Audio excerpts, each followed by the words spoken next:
NDA को सफलता मिला है तो एनडीए को बधाई दे रहे हैं, उनके टॉप लीडरशिप को बधाई दे रहे हैं, लेकिन जनादेश उनको नहीं मिला है। वो पैसे के दम पर उनका जनादेश मिला है, जो सरासल देश के लोकतंत्र कहीं ना कहीं खतरे में है।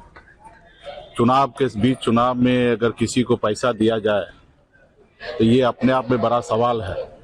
देश में रील में चल रहा है कि अगर 10,000 में क्या मिलता है तो 10,000 में बिहार सरकार मिलता है। तो ये अपने आप में आश्चर्य वाली बात है कि देश में इस तरीके से चल रहा है। और पहले रात के अंधेरे में कुछ लोग जो पैसे वाले होते थे, दबंग होते थे, गरीब को पैसा देकर वोट खरीद लेते थे और सरकार बना लेते थे या विधायक मंत्री बन जाते थे। वो काम अनलीगल होता था और वही अनलीगल काम को लीगल तरीके से आज के समय में सरकार जो है पावर में, वो ऐसे काम कर रहे हैं कि जनता का ही पैसा, राज का ही पैसा, वो पैसा माता बहन के खाते में 10,000 रुपया दिया जा रहा ताकि हमको वोट मिले। और माता बहन ने उनको मदद किया, जिताया। युवा देश के राज्य के जितने भी युवा है वो महागठबंधन के साथ था, इसलिए हमारे पास 38-39% वोट है। वोट तो पिछले 2020 में जितना हमको प्राप्त हुआ महागठबंधन का, उससे अधिक वोट हम इस बार भी प्राप्त हुआ है। लेकिन उसमें वोट का पैटर्न में जो है, जो युवा जो था वो नौकरी लेने के लिए, रोजगार के लिए हमारे साथ खड़ा रहा।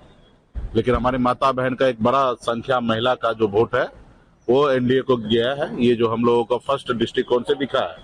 ऐसे चुनाव में तो कई तरह का फैक्टर होता है, हार के लिए कई फैक्टर होता है, जीत के लिए। तो इस पे विशेष हम लोग चर्चा करेंगे और हम लोग मजबूती से लोकतंत्र को बचाने के लिए, मजबूती से 2029 के लिए अभी हम लोग तैयारी करेंगे और राज्य में बदलाव आएगा। और जो सरकार ने जीविका दीदी से वादा किया कि 2 लाख रुपया हम देंगे, ये पहला किस्त है, 10,000 रुपया दिए हैं, 1,90,000 और देंगे। वो सरकार से मैं आग्रह करता हूँ जल्दी से जल्द दे, नहीं तो इसके लिए हम लोग जीविका दीदी के साथ खड़ा होंगे। उनका अगर आपने वोट लिया 2 लाख रुपया बोलकर तो उनका पैसा आप उनको दीजिए, नहीं तो उनके लिए हम लोग राज्य में आंदोलन आने वाले समय में करेंगे।